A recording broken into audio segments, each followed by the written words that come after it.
துவிதியை தீதி அதுதான் 2வது தீதி. இந்த துவிதியை தீதியில ஒரு ஜாதகர் பிறக்கிறாரு அப்படின்னா அவருக்கு தனுசு வீடும் மீன வீடும் அவங்களுக்கு செயல்படுது. அதாவது குரு பகவான் அவங்களுக்கு செயல்பட மாட்டாரு.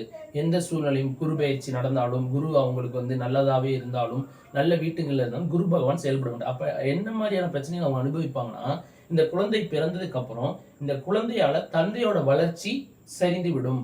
தந்தையோட சொல்வாக்கு, செல்வாக்கு, அவரோட வருமானம், வளர்ச்சிகள், தொழில ஒரு முன்னேற்ற தடை, இந்த மாதிரி எந்த விதத்திலையுமே தந்தையார வளர விடாம இந்த திதி அந்த தோஷத்தை செய்யும். சரிங்களா? சோ துவிதி திதியில ஒரு குழந்தை பிறக்குதுன்னா அந்த குழந்தையோட தந்தையார் உடனே போய் ஜாதகத்தை பார்த்து அந்த குழந்தையோட துவிதி திதி தோஷத்தை குழந்தைக்காக இவர் நிவர்த்தி பண்ணிட்டாரு. 12 வயசுக்குள்ள இந்த கோயிலுக்கு போயிட்டு இவர் அந்த துவிதி திதியோட தோஷத்தை நிவர்த்தி பண்ணிட்டாருன்னா இவர் பெரிய கடனாளில இருந்து வெளியில வந்துடலாம். இல்ல அவரோட உடல்நிலை பாதிக்கிறதுல இருந்து வெளியில வந்துடலாம்.